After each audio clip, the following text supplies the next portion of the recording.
Welcome to the trippy, colorful, musically designed world of UmJammer Lammy, the sequel to the PlayStation classic Parappa the Rapper. The game revolves around Lammy, the guitarist in the band Milk Can. Lammy is a bit of a klutz and can't seem to wake up on time for her own show. The plot is simple: get Lammy to the center stage. On your adventure, you'll end up meeting some crazy characters, including some stars from Parappa the Rapper, including Parappa himself. Hey Katie, I heard you started a band. It's a great band! Some characters and stages were definitely designed while under the influence of LSD. Okay, everyone.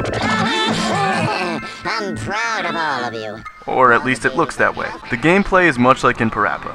The stage boss will spit a few lines, and Lammy's job is to match it with a cool guitar riff. This would be perfectly enjoyable, except for the fact that there seems to be a strange delay with the button presses. While you can certainly enjoy the game and beat it, I guarantee you won't go without getting frustrated at the game's extremely sensitive expectations. There is an easy mode, but it doesn't change the weird delay. All it does is remove multiple buttons from the screen and make it so you could just press X for the entire game. At times, I feel like I'm hitting the buttons exactly when I'm supposed to, yet the game will reduce me from good to bad. And if the stage is really hard, I'll barely be able to keep it on awful, which is embarrassing in front of friends. Speaking of friends, almost all the stages are playable with 2 people, which is a huge step up from the first game. You can also save the replays and laugh at your friend's inability to have fun later.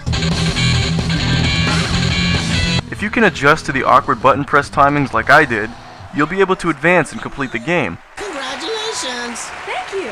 I'm in a hurry. Need to move on. Just try not to get too pissed off and give up. The game has its rewards. We'll get to that in a minute. The music in the game is both good and bad. I found myself loving the tracks in the earlier stages, while some of the songs in the later stages are flat out terrible.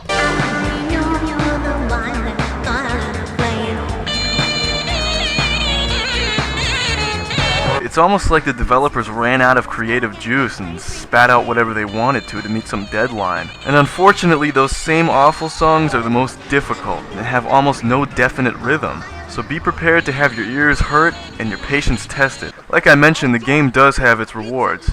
As you defeat each stage, the boss will give you a guitar effect such as a flanger, distortion, and other effects that are on real guitar amps. You can actually use these in-game by pressing the D-pad, but it's not actually mentioned anywhere that you can do this, and I didn't find out about it until I checked the instruction booklet. After the last stage, you'll unlock plenty of bonus stages. Some of them are versus battles between a rivaling guitarist named Rami, and even battles between Lammy and Parappa himself. Oh yeah! I'm on fire! You burned me pretty bad. What's weird is that Parappa's songs seem to have a better response time than Lammy's. Again, huge mistake on the developer's part. But I hate to keep ripping on them for the game's drawbacks. The game is filled with plenty of extra content, cool cameos, remixes, and even a replay feature. This game was truly ahead of its time, and no doubt influenced modern-day releases like Guitar Hero, Amplitude, and DDR. If you're ever in the market for a classic PS1 music game, this is certainly something you should check out. Though it can be a little difficult to play time to time, the game will keep you wanting to advance to see more of its trippy animation. UmJammer Lammy is on the PlayStation market for only $6. Check it out. You're still not done? But your tummy is small now. Hey, you didn't really have a baby, did you? Well, get up now and help us out.